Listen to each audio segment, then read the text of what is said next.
Villavelesh, Incaba, Elisa Chavarrea, a nombre del Gobierno del Estado de Yucatán, a través de la Secretaría de la Cultura y las Artes, le damos las gracias por continuar con nosotros en estas actividades de cultura en línea, de Aprendamos Lengua Maya. El día de hoy veremos algunas formas de los pronombres en lengua maya, como en cualquier otra lengua. En lengua maya también hacemos el uso de los pronombres en lengua maya.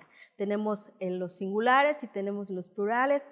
En este caso, en lengua maya, para referirnos a los pronombres personales en singular, tenemos el ten, que significa yo, ten, yo, y podemos emplearlos como tene Elisaem, el tech, que significa tú, tech, y podemos emplearlo con algún ejemplo, teché Lucía, teché Fernando.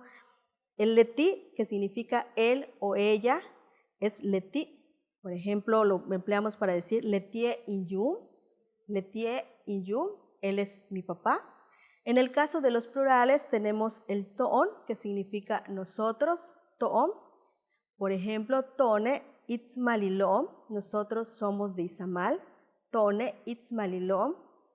El tesh, que significa ustedes, podemos emplearlo como teshe kimak awolesh, ustedes están contentos.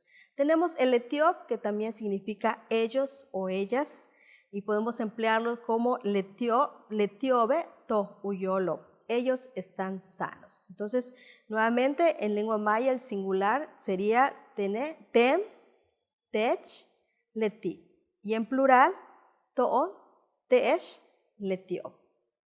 Esto es lo que traemos para ustedes el día de hoy. Esperamos que sea de su interés, de su agrado y que continúen ustedes pronunciando la lengua maya, que cada día lo sigan practicando más en familia. Muchísimas gracias y los invitamos a continuar en Cultura en Línea. Taktula Kim.